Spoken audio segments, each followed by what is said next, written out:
दिसंबर 2023 में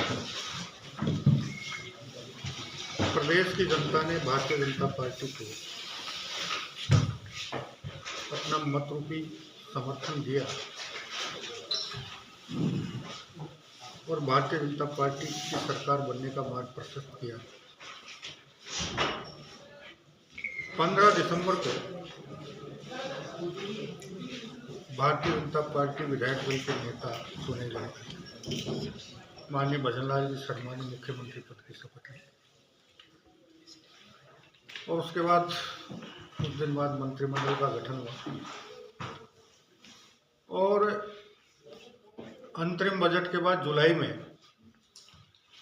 राजस्थान सरकार ने अपना पूर्ण बजट प्रस्तुत किया। सामान्यतः राजस्थान सरकार ने 2024-25 का जो बजट प्रस्तुत किया, इस प्रकार का बजट सामान्यतः सरकारें अपने अंतिम साल में प्रस्तुत करती हैं। 2024-25 के बजट में उससे पहले साल के बजट की तुलना में पूंजीगत व्यय में 60% की वृद्धि करने का निर्णय था और जैसे बजट पारित हुआ उसके बाद बजट में जितनी घोषणाएं थी उन घोषणाओं की क्रियान्वित करने के लिए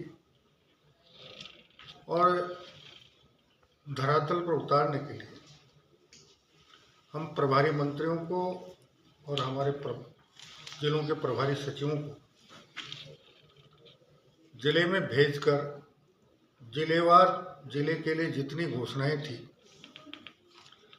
उनमें कुछ में जमीन आवंटन होने थे, कुछ में डीपीआर बननी थी, कुछ में कुछ और होने थे, वो काम समयबद्ध तरीके से पूर्ण करने के निर्देश के साथ प्रयास शुरू किए गए और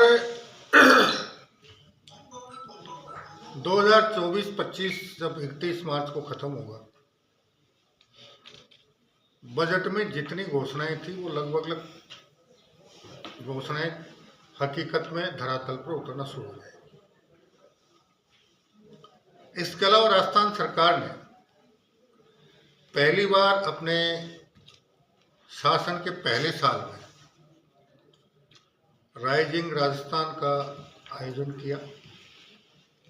ऐसे आयोजन भी सामान्यतः सरकारें अपने कार्यकाल के अंतिम साल में करती रही हैं। आयोजन से पहले हमने रिप्स 2024 जारी की, उसके नियम कायदे भी जारी हुए और उसके बाद निवेश के रास्ते में किन्हीं नीतियों के कारण कठिनाइयां महसूस हो रही थी, उन सारी नीतियों का सरलीकरण किया गया। प्रदेश के प्रमुख व्यवसायियों से मुलाकात हुई, फिर देश के विभिन्न प्रांतों में जाकर मुख्यमंत्री और मंत्रिमंडल के सदस्यों ने हमारे प्रवासी भाइयों के साथ संवाद स्थापित किया। कुछ दूसरे देशों में जाकर भी हमारे प्रवासी राजस्थानी भाइयों के साथ सरकार ने संवाद स्थापित किया। कुछ देशों की सरकारों के साथ संवाद हुआ और मूल रूप से राइजिंग राजस्थान में हमारे जितने भी प्रवासी भाई भारत के दूसरे राज्यों में या विदेशों में जाकर अपनी मेहनत और कौशल का डंका बजवा चुके थे, उन्हें प्रेरित किया गया कि वो अब कर्म भूमि से जन्म भूमि की ओर भी थोड़ा ध्यान देना शुरू करें और उन्हें कर्म भूमि को विकसित करने के लिए प्रेरित किया गया और उसी का सुखद परिणाम था